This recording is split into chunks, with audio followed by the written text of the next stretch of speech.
आज हामीले यो भिडियोमा हेर्छौँ 603 DI5 को सिन्टेक पस मेसिन डबल स्क्रिनवाला त्यसमा स्क्रिन टच काम गर्न छोड्यो भने त्यसलाई हामीले कसरी सोल्भ गर्ने।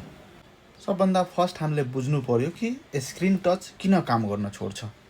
त्यो चाहिँ एउटा सेटिङ मिलाएपछि, जस्तै यसको राइट क्लिक गरेर डिस्प्ले सेटिङमा जाने अनि तलतिर एउटा अप्सन हुन्छ बाइ डिफल्ट जुन छ यो duplicate these screen by default यो सेटिङमा हुन्छ।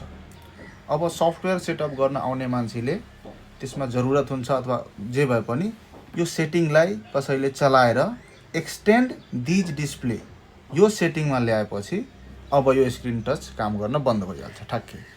यस्तो सिचुएसनमा हामीले एउटा माउस जोड्नुपर्छ अनि माउस जोडेर त्यसबाट कीप चेन्जेस गर्नुपर्छ।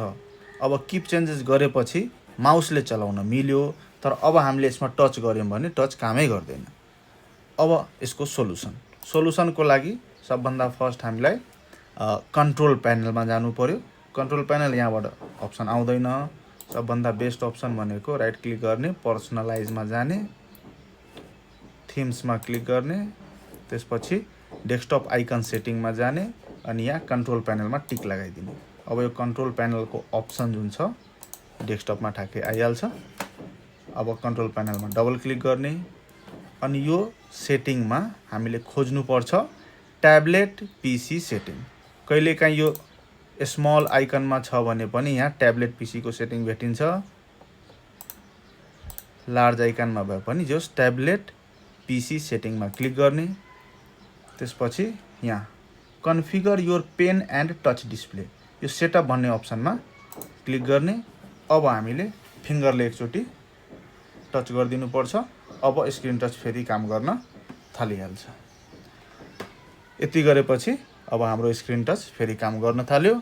यसरी नै हो सिन्टेक 603 DI5 मोडेलको डबल स्क्रिन पस मेसिनमा स्क्रिन टच काम गर्न छोड्यो भने त्यसलाई सोल्भ गर्ने तरिका। यो भिडियो हेर्नको लागि धन्यवाद। Dance with me. Back and forth.